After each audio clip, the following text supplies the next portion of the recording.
प्यारे बच्चों, most welcome है आप लोगों का प्यारा सा एजुकेशन प्लेटफॉर्म सफल एकेडमी में। आज के इस वीडियो में इस क्लास में हम लोग चर्चा करने वाले हैं क्लास 12th साइकोलॉजी मनोविज्ञान के सिलेबस पर। आप लोग बाकी 4 विषय के अलावा साइकोलॉजी मनोविज्ञान को ऐसे सब्जेक्ट के रूप में देखते हैं जो जल्दी समझ में नहीं आता है। आप 5 विषय के अलावा और भी ऐच्छिक विषय आप रखे होंगे या नहीं भी रखे होंगे, तो बाकी जो 4 विषय है साइकोलॉजी मनोविज्ञान के अलावा वो कहीं ना कहीं आपको आसान लगता होगा। और वो 4 विषय के तुलना में, वो 4 विषय के कंपैरिजन में साइकोलॉजी मनोविज्ञान थोड़ा सा आपको टफ लगता होगा। क्यों? क्योंकि इसमें शब्द और टर्म इस तरह से इस्तेमाल किए जाते हैं, इस तरह से प्रयोग किए जाते हैं जो जल्दी आपको समझ में नहीं आता है। इसलिए इसका सिलेबस को अगर आप समझ लेते हैं, इसका संपूर्ण सिलेबस को अगर आप समझ लेते हैं, तो आपकी तैयारी करने का तरीका आपको पता चल जाएगा और आपकी पकड़ बहुत बेस्ट हो जाएगी साइकोलॉजी मनोविज्ञान में। और बाकी जो विषय में आपका जिस तरह से तैयारी होता है उसी तरह से इसमें भी आपका तैयारी हो जाएगा और बोर्ड एग्जाम में 400 प्लस अंक लाने से आपको कोई नहीं रोक सकेगा। प्यारे बच्चों, आपको साइकोलॉजी से डरना नहीं है। बच्चे ज्यादा अगर डरते हैं तो साइकोलॉजी से डरते हैं, तो आप लोगों को साइकोलॉजी से नहीं डरना है। आप लोग साल भर मेहनत करेंगे साइकोलॉजी में, और इसमें 12th क्लास का एनसीईआरटी के अनुसार 9 चैप्टर दिया गया था, लेकिन एनसीईआरटी के विभाग ने उनको 2 चैप्टर को, लास्ट वाले 2 चैप्टर को हटा दिया। अब मैं कहूंगा मेरे अनुसार अगर साइकोलॉजी में 3 से 4 चैप्टर अगर ईमानदारी से अगर आप पढ़ लेते हैं तो आपकी बोर्ड एग्जाम में 80% प्लस अंक आएगा। कितना? 80 प्लस। मैं गारंटी के साथ कहता हूं, अगर 3 से 4 चैप्टर इंपॉर्टेंट तरीके से अगर आप पढ़ लेते हैं। अब वो 3 से 4 चैप्टर है कौन, वो सारी चीज हम बताएंगे इसी वीडियो में, इसी क्लास में। ध्यान से देखिएगा, अच्छी तरीके से समझिएगा। प्यारे बच्चों, सफल एकेडमी में आपकी कंटिन्यू क्लास स्टार्ट हो चुकी है 2025 की 26 सेशन का। आप 26 में एग्जाम देने वाले हैं, तो प्लीज अपने दोस्तों लोगों को भी बोलिए और पर डे क्लास में जुड़िए। आपकी क्लास कंटिन्यू अब चल रही है और चलने वाली है कंटिन्यू, कभी भी रुकेगी नहीं। ठीक है, तो चलते हैं साइकोलॉजी की विषय पर, यानी सिलेबस पर हम लोग चर्चा करते हैं। अब देखिए प्यारे बच्चों, मैं आपको कहता हूं कि बाकी हिस्ट्री, ज्योग्राफी, हिंदी, इंग्लिश जो भी आप रखे हैं उसमें आपकी तैयारी तो हो जाती है, लेकिन साइकोलॉजी में अगर आप बेस्ट करना चाहते हैं, साइकोलॉजी से अगर आपको डर लगता है, तो उसकी तैयारी करने की जिम्मेदारी हम लेते हैं और साइकोलॉजी में पकड़ बनाने की गारंटी हम लेते हैं। आपको अच्छा तरह से तैयारी करवा देंगे, एक एक शब्द को हम तोड़कर समझाएंगे। सारी चीज पर धैर्यता के साथ थोड़ा वीडियो देखिए, हम पूरा एक्सप्लेन करके हम बता रहे हैं आपको सिलेबस को। ठीक है, इसमें न्यू सिलेबस क्या है, 2025-26 के आप लोग का सेशन है। आप 26 में बोर्ड एग्जाम देने वाले हैं, और बेस्ट बुक क्या रहेगा इसके लिए, साइकोलॉजी को लिए, है ना। इसमें स्कोर जो है 95 प्लस कैसे लेकर के आए, और नोट्स कहां मिलेगा, इसका सबसे बड़ी सवाल कि सर जो आप पढ़ाएंगे उनका नोट्स कहां मिलेगा, ये सारी चीज हम बताने वाले हैं। ठीक है, और इसकी लाइव क्लास कैसे अटेंड करेंगे, सारी चीज आपको हम बता रहे हैं। प्यारे बच्चों, सबसे पहली बात ये देख लो कि साइकोलॉजी के चैप्टर्स कितने हैं, ये चीज आपको देखना है। अब यहां देखना है साइकोलॉजी कितना नंबर का होता है जी, तो ये आपका 100 अंक का होता है। कितना? साइकोलॉजी जो पूछा जाता है ये आपका 100 मार्क्स का एग्जाम होता है इसमें, साइकोलॉजी में, मनोविज्ञान में। और आपको 100 में से 30 मार्क्स का आपका प्रैक्टिकल होता है। क्या होता है जी? 30 मार्क्स का आपका प्रैक्टिकल होता है, बाकी 70 मार्क्स का आपका रिटन एग्जाम होता है। ऑब्जेक्टिव और सब्जेक्टिव आपको पूछे जाते हैं। बिहार बोर्ड की बात कर रहे हैं, समझ गए। तो अब यहां चैप्टर की बात करें प्यारे बच्चों, चैप्टर्स नाम और उनके चैप्टर्स का सीरियल नेम, और देखेंगे कौन कौन से चैप्टर का नाम क्या है। तो चैप्टर नंबर 1 की अगर बात करें, चैप्टर नंबर फर्स्ट चैप्टर जो दिया गया है उसका नाम है मनोवैज्ञानिक गुणों में विभिन्नताएं। काफी इंपॉर्टेंट चैप्टर है जी। वो कहते हैं ना कि घर का राजा कौन, बड़ा बेटा, जिम्मेदारी के अनुसार। उसी तरह से साइकोलॉजी में सबसे बड़ा चैप्टर, सबसे इंपॉर्टेंट चैप्टर कौन, चैप्टर नंबर 1, जिसका नाम है मनोवैज्ञानिक गुणों में विभिन्नता, यानी वेरिएशंस इन साइकोलॉजिकल एट्रीब्यूट्स। ये काफी इंपॉर्टेंट चैप्टर है आपका। अगर चैप्टर 1 को ईमानदारी से अगर आप समझ लेते हैं, तो मैं तो गारंटी के साथ कहता हूं कि अगर आप चैप्टर 1 समझ के अगर याद रखते हैं, समझ लेते हैं, तो फिर आपको साइकोलॉजी में 80% प्लस, 90 प्लस लाने से कोई नहीं रोक सकता है, ये मेरी गारंटी है। तो ये जो है मनोवैज्ञानिक गुणों में विभिन्नता, मनोवैज्ञानिक गुण किसको कहते हैं? हर आदमी के अंदर गुण होता है, मन में गुण होता है। कोई आदमी को बोलना अच्छा आता है, कोई आदमी को लिखना अच्छा आता है, कोई आदमी की सोचने की शक्ति अच्छी होती है, कोई आदमी छोटा मोटा बात को भी अच्छी तरीके से सोच नहीं पाता, समझ नहीं पाता है। तो हर आदमी का मन का गुण अलग अलग है। मन के गुण को कहते हैं मनोवैज्ञानिक गुण। ठीक है, और मनोवैज्ञानिक गुणों में विभिन्नताएं यानी डिफरेंस। हर आदमी का मनोवैज्ञानिक गुण एक समान नहीं है, अलग अलग है। उस चीज के बारे में इस चैप्टर में हम लोग पढ़ेंगे बिल्कुल विस्तार पूर्वक। और इसमें सिद्धांत दिए गए हैं, बुद्धि के कई सिद्धांत दिए गए हैं। बुद्धि के एक कार्यकीय सिद्धांत, द्विकार्यकीय सिद्धांत, है ना, बहुबुद्धि का सिद्धांत, एक कार्यकीय सिद्धांत, द्विकार्यकीय सिद्धांत एक्सपेरिमेंट के द्वारा दिया गया। बुद्धि पर जो शोध कार्य किए गए बीने के द्वारा 1905 में, उसके बारे में इसमें दिया गया है।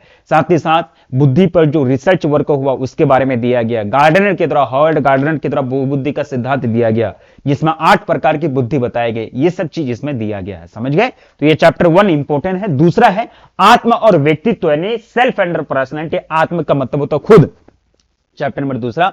आत्म का मतलब होता खुद, और पर्सनालिटी का मतलब होता है आपके चाल चली का, आपका बोलने का तरीका, आपका चलने का तरीका, आपका व्यवहार, आपके शरीर की पर्सनालिटी, यानी आपकी शरीर की बनावट, आपका उड़ना पहनना, कपड़ा वगैरह, ये सारी चीज को मिलाकर के क्या कहते हैं, व्यक्तित्व। कहते हैं ना कि वो फलाना आदमी का व्यक्तित्व, पर्सनालिटी ठीक नहीं है, घटिया पर्सनालिटी है उसका, उनका व्यक्तित्व ठीक नहीं है। तो आदमी का व्यक्तित्व एक ऐसा शब्द है साइकोलॉजी में, एक व्यक्तित्व के शब्द से पता चल जाता है आदमी के बहुत सारे पक्ष उसमें सम्मिलित होते हैं। उनके व्यवहार, उनके बोलने का तरीका, उनके चलने का तरीका, उनका पहनावा, उनका शारीरिक रचना, ये सारी चीज के बारे में उसमें आपका इंक्लूड रहता है व्यक्तित्व में। तो आत्म और व्यक्तित्व, आत्म का मतलब खुद और व्यक्तित्व का मतलब पर्सनालिटी। तो इस चीज के बारे में इसमें चैप्टर में हम लोग पढ़ेंगे। तो ये इंपॉर्टेंट है। उसके बाद ये भी काफी इंपॉर्टेंट है। उसके बाद जीवन की चुनौतियों का सामना। अब देखिए प्यारे बच्चों, साइकोलॉजी में बताया गया है, चैप्टर नंबर 3 का नाम है जीवन की चुनौतियों का सामना।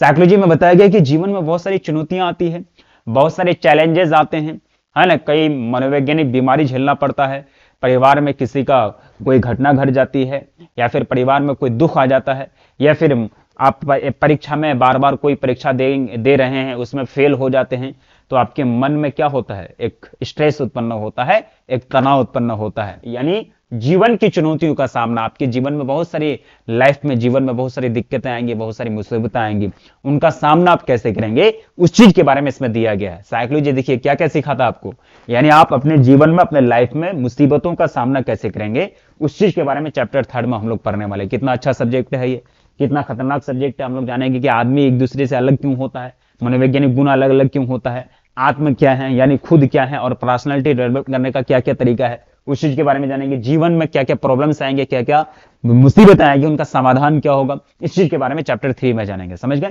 नेक्स्ट चैप्टर है मनोवैज्ञानिक विकार। ये काफी इंपॉर्टेंट चैप्टर है। देखो, विकार का मतलब होता है बीमारी, यानी साइकोलॉजिकल डिसऑर्डर। देखो, एक मानसिक रोगी के अंदर जो होता है, मानसिक रोगी, उसको कहते हैं मनोवैज्ञानिक विकार।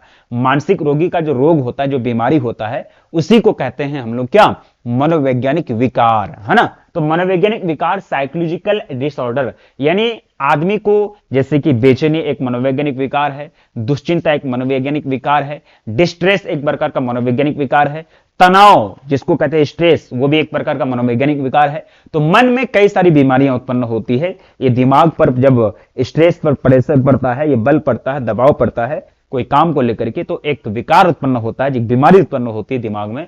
तो जितनी भी सारी मानसिक बीमारी होती है, जितनी भी मानसिक बीमारी होती है, वो सारी बीमारी मनोवैज्ञानिक विकार के अंतर्गत जाना जाता है, समझ गए। अगला चैप्टर है चिकित्सा उपागम, मतलब आपको मनोवैज्ञानिक विकार हो गए, यानी अब हम ये भी बताएंगे कौन कौन सा चैप्टर इंपॉर्टेंट है। अब पहले हमको इस पर चर्चा करने दो कि मनोवैज्ञानिक विकार, मनोवैज्ञानिक बीमारी हो गया, अब मानसिक रूप से बीमारी हो गया व्यक्ति, यानी पागल हो गया वो, अब उसका इलाज कहां करा जाएगा। तो उसका इलाज कराने के लिए कोई विधि चाहिए ना, कोई चिकित्सा पद्धति चाहिए, कोई डॉक्टर का नियम चाहिए, तो उसी को कहते हैं चिकित्सा उपागम। यानी मनोवैज्ञानिक रोग को इलाज करने के लिए जो विधि प्रयोग की जाती है, उसको कहते हैं चिकित्सा उपागम। यानी रांची में, झारखंड में पागल लोगों को इलाज कराया जाता है, तो इलाज कराने के दौरान डॉक्टर यानी मनोवैज्ञानिक चिकित्सक कौन कौन सी विधि का प्रयोग करते हैं, उसके बारे में इसमें हम लोग चिकित्सा उपागम में पढ़ने वाले हैं। फिर अगला है हम लोगों का अभिवृत्ति और सामाजिक संज्ञान। यानी अभिवृत्ति का मतलब होता है एटीट्यूड एंड सोशल कॉग्निशन, यानी खुद का अभिवृत्ति, यानी खुद का एक पर्सनालिटी होगा। और सामाजिक संज्ञान मतलब, सामाजिक संज्ञान मतलब समाज का प्रभाव हमारे मन में क्या पड़ेगा। आप जिस समाज में रहते हैं उसी के अनुसार ना सोचने लगते हैं। आप जिस समाज में रहते हैं, जिस समाज में बोलते हैं, हंसते हैं, खेलते हैं, उसी के अनुसार आप सोचने लगते हैं। तो समाज का आप पे मनोवैज्ञानिक गुण में प्रभाव पड़ता है। तो यही हो जाएगा आपका सामाजिक अभिवृत्ति और सामाजिक संज्ञान। इसमें हम लोग चर्चा करने वाले हैं, ठीक है। नेक्स्ट चैप्टर है प्यारे बच्चों सामाजिक प्रभाव और समूह परिक्रम। देखो, आप जिस समाज में रहते हैं ना, आप जिस समाज में रहते हैं प्यारे बच्चों, तो उस समाज का प्रभाव सॉरी उस समाज का प्रभाव आपके व्यवहार पर पड़ता है। जिस समाज में हम रहेंगे उस समाज की संस्कृति का प्रभाव, उस समाज के नियम का प्रभाव हमारे व्यवहार पर पड़ेगा।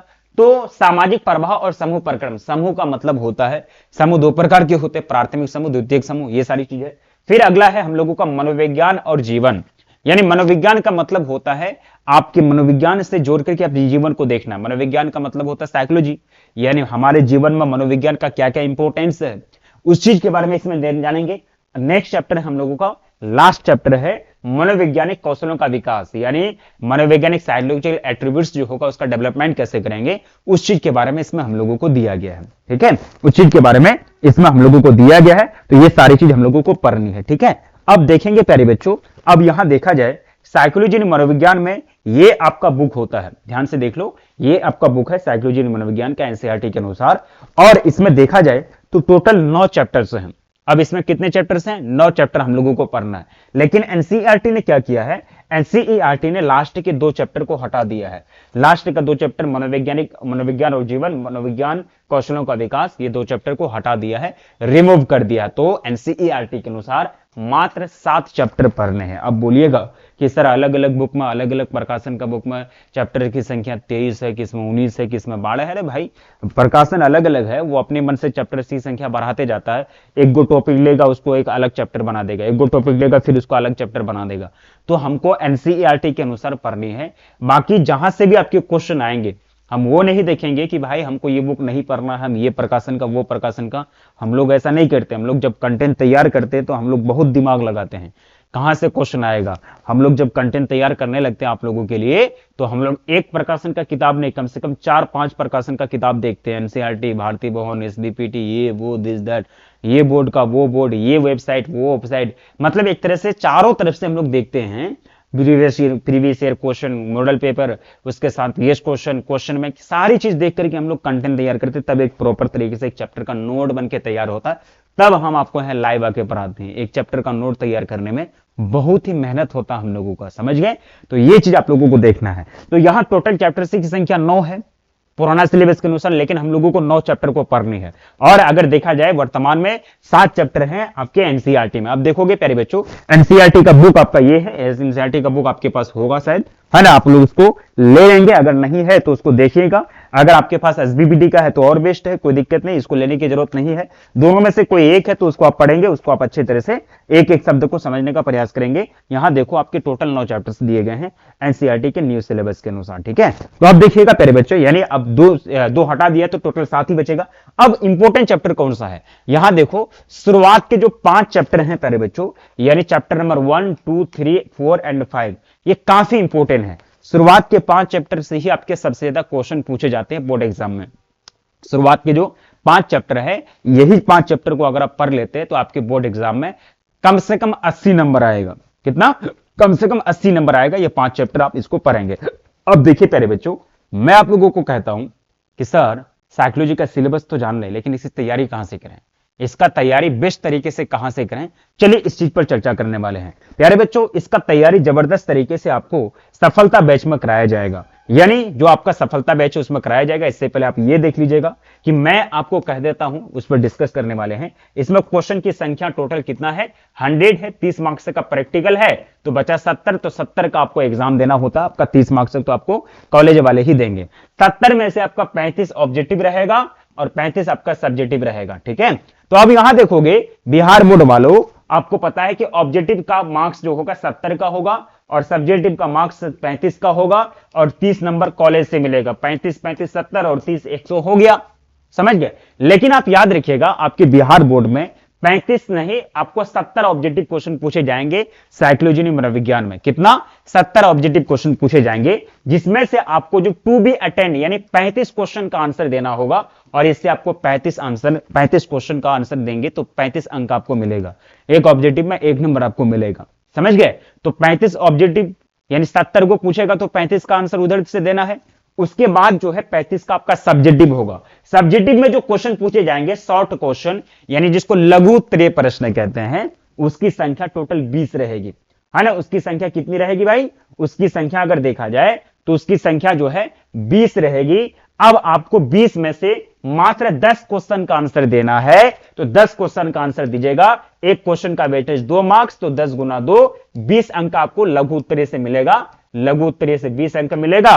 और आपको जो है प्यारे बच्चों 6 गो है, 6 गो आपका दीर्घ उत्तरीय प्रश्न रहेगा।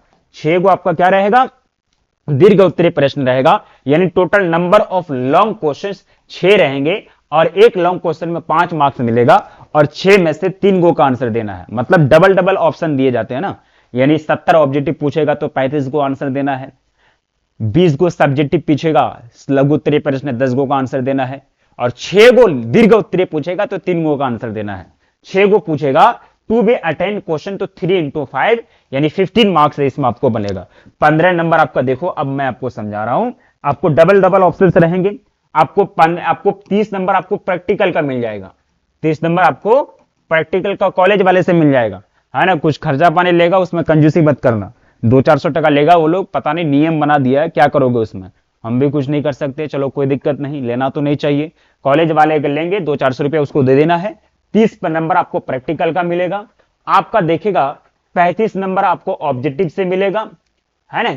और 35 आपका 15 आपका 20 नंबर जो है 20 नंबर आपका लघु उत्तरीय प्रश्न से होगा। उसके बाद 15 नंबर आपका दीर्घ उत्तरीय प्रश्न होगा। देखो 100 हो जाएगा, 5 5 0, है ना। 10 का 0 हासिल 1, 1 और 3 4, 7 8 9, 10 का 0 हासिल 1, 100 हो गया। ठीक है। और क्वेश्चन 70 ऑब्जेक्टिव 35 बनाना है, 20 लघु उत्तरीय प्रश्न जिसमें 10 गो बनाना है, और 6 दीर्घ उत्तरीय प्रश्न जिसको 3 गो बनाना है। अब देखिएगा प्यारे बच्चों इसमें तैयारी कैसे करेंगे। प्यारे बच्चों इसकी तैयारी जबरदस्त तरीके से आपको सफलता बैच में कराई जाएगी। यानी सफलता बैच आपकी लॉन्च हो चुकी है, उसका लिंक आपको डिस्क्रिप्शन में मिलेगा। डिस्क्रिप्शन में जाकर के आपको ऐप को डाउनलोड करना है और सफलता बैच में बिल्कुल बेहतरीन तरीके से हम लोग पूरा सब्जेक्ट का पूरा, यानी सबसे पहले चैप्टर का एक्सप्लेनेशन होगा, लाइन बाय लाइन उसका सब्जेक्टिव होगा, उसका ऑब्जेक्टिव होगा, सारी चीज हम लोग, मॉक टेस्ट होगा, प्रीवियस क्वेश्चन होगा, गेस्ट क्वेश्चन होगा, सारी चीज हम लोग चर्चा करने वाले हैं, सारा चीज हम लोग कवर करने वाले हैं सफलता बैच के अंतर्गत। तो आप लोग सफलता बैच में ज्वाइन हो जाएंगे और बेस्ट तरीके से आप उसमें तैयारी करेंगे। ठीक है। तो ये आपका रहा सिलेबस, यानी साइकोलॉजी मनोविज्ञान का।